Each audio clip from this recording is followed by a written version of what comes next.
नमस्कार, मैं हूं जितेंद्र सिंह चौहान और आप देख रहे हैं कोटा खबरी।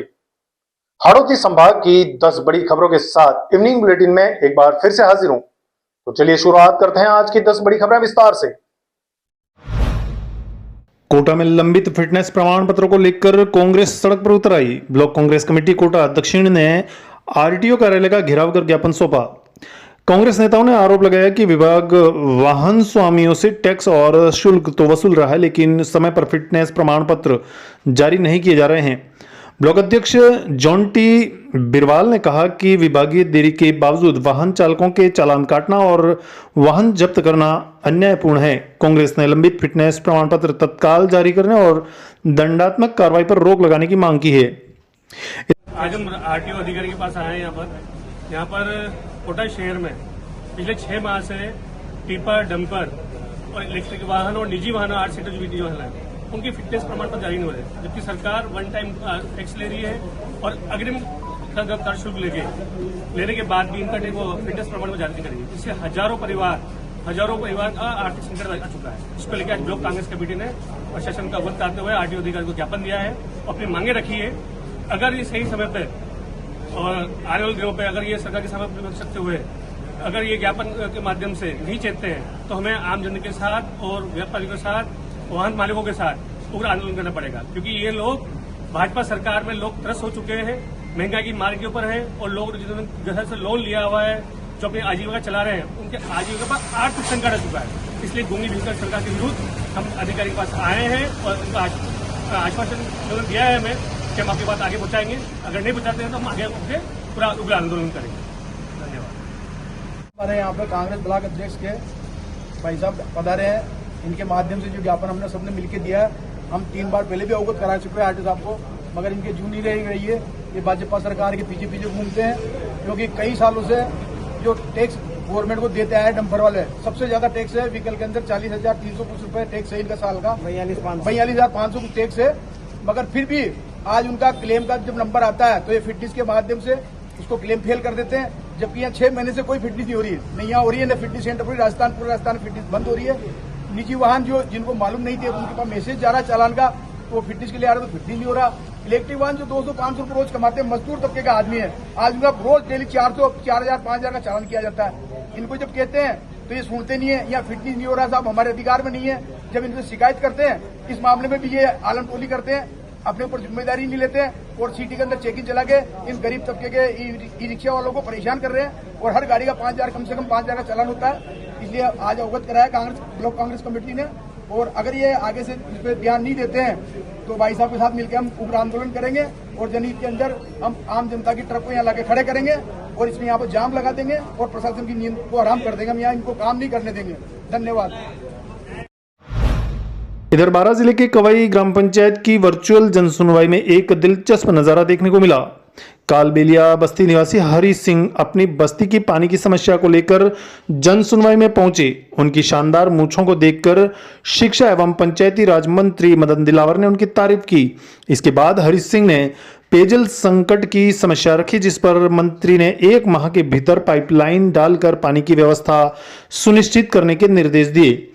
जनसुनवाई में कुल 8 परिवादियों की समस्याएं सुनी गई। किस तरह के मुद्दे सामने आए? हमने राजस्थान भर के 7 जिलों की 7 ग्राम पंचायतों की वर्चुअल सुनवाई की है और जिसमें लगभग चारों जिले के लोगों को जो थे वो 400 लोग थे।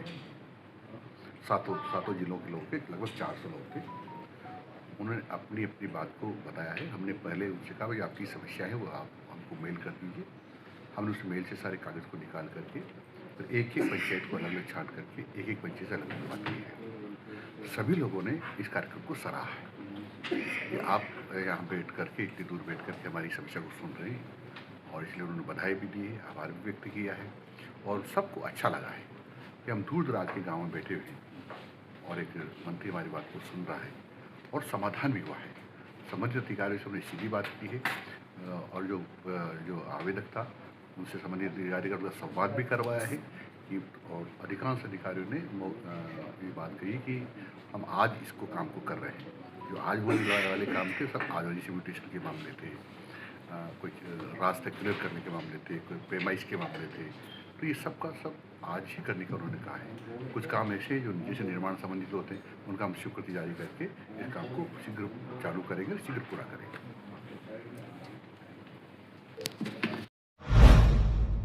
इधर कोटा के एमबीएस अस्पताल में ठेका कर्मचारियों ने वेतन नहीं मिलने के विरोध में 2 घंटे का कार्य बहिष्कार किया। कर्मचारियों ने अस्पताल परिसर में रैली निकालकर विरोध जताया। ठेका कर्मचारी संघ के अध्यक्ष दिलीप सिंह ने बताया कि अनुबंध के अनुसार 7 तारीख तक वेतन मिल जाना चाहिए। वहीं कोटा शहर की कई कॉलोनियों में दूषित पानी की सप्लाई से लोगों में आक्रोश है। विज्ञान नगर के बाद प्रेम नगर सेकेंड क्षेत्र में भी पीला और बदबूदार पानी आने की शिकायतें सामने आई हैं। स्थानीय लोगों का कहना है कि पानी में गंदगी और बैक्टीरिया जैसे तत्व दिखाई दे रहे हैं। जलदाय विभाग को शिकायतों के बावजूद समाधान नहीं मिला है। विभाग फिलहाल प्रभावित क्षेत्रों में क्लोरीन की गोलियां वितरित कर रहा है। इधर कनवास थाना क्षेत्र के मामौर की झोपड़ियां गांव में बिजली कनेक्शन के दौरान करंट लगने से गंभीर रूप से झुलसे सीताराम माली के मामले में माली सैनी समाज ने पुलिस अधीक्षक को ज्ञापन सौंपा। समाज के प्रतिनिधियों ने घटना के लिए जिम्मेदार कर्मचारियों के खिलाफ मुकदमा दर्ज करने और निष्पक्ष जांच की मांग की है। वहीं कोटा की 24 वर्षीय मुस्कान को आखिरकार नई जिंदगी मिल गई। पिछले 3 से 4 साल से पेट दर्द और बुखार से परेशान मुस्कान को कई जगह इलाज के बाद भी राहत नहीं मिली थी। सुधा हॉस्पिटल में डॉक्टर अनुराग चितोड़ा की जांच में पता चला कि उसके शरीर में लीवर, तिल्ली और बाएं फेफड़े के पास 3 बड़ी गांठें हैं। समय पर उपचार के बाद अब मुस्कान की हालत में लगातार सुधार हो रहा है। इधर झालावाड़ के जनना अस्पताल में मोबाइल चोरी की घटना सामने आई। खिलचीपुर निवासी बंटी अपनी बहन की डिलीवरी के लिए अस्पताल आया था। सुबह अस्पताल परिसर में सोते समय किसी ने उसकी जेब से मोबाइल चोरी कर लिया। पुलिस ने शिकायत दर्ज कर सीसीटीवी फुटेज खंगालना शुरू कर दिया है। अस्पताल परिसर से असामाजिक तत्वों को भी हटाया गया। वहीं झालावाड़ पुलिस ने मादक पदार्थ तस्करी के खिलाफ बड़ी कार्रवाई करते हुए 2 आरोपियों को गिरफ्तार किया है। पुलिस ने उनके कब्जे से 18 ग्राम 13 मिलीग्राम स्मैक और 1 मोटरसाइकिल जब्त की है। दोनों आरोपी स्मैक की पुड़िया बनाकर बेचने का काम करते थे। पुलिस अब इस नेटवर्क से जुड़े अन्य लोगों की तलाश में जुटी हुई है। वहीं बूंदी जिले के लाखेरी क्षेत्र में पुलिस ने अवैध खनन के खिलाफ कार्रवाई करते हुए पत्थरों से भरी एक ट्रैक्टर ट्रॉली जब्त की है। पुलिस ने अवैध परिवहन के आरोप में चालक कौशल किशोर मीणा को गिरफ्तार किया है। पुलिस का कहना है कि अवैध खनन के खिलाफ अभियान आगे भी लगातार जारी रहेगा।